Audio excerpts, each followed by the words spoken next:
Hi friends, welcome to Venis kitchen. இன்னைக்கு எளிமையான முறையில் ரேஷன் அரிசியை வச்சு தேங்காய் பால் சாதம் எப்படி செய்யலாம் வாங்க பார்க்கலாம்.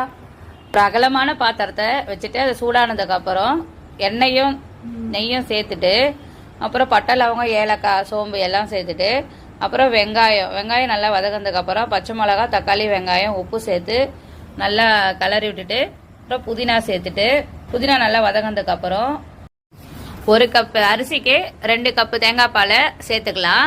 தேங்காய் பால் நல்லா கொதிச்ச உடனே நல்லா கழுவி வச்சிருக்க ரேஷன் பச்சரிசியை அதில் சேர்த்துக்கலாம். கொதிச்சதுக்கு அப்புறம் அரிசி சேர்த்தோம்னா அரிசி சீக்கிரமாக வெந்துடும்.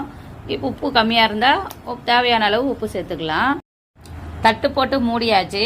ஒரு 20 நிமிஷம் கழிச்சு திறந்தா அருமையான தேங்காய் பால் சாதம் ரெடி. வாங்க சாப்பிடலாம்.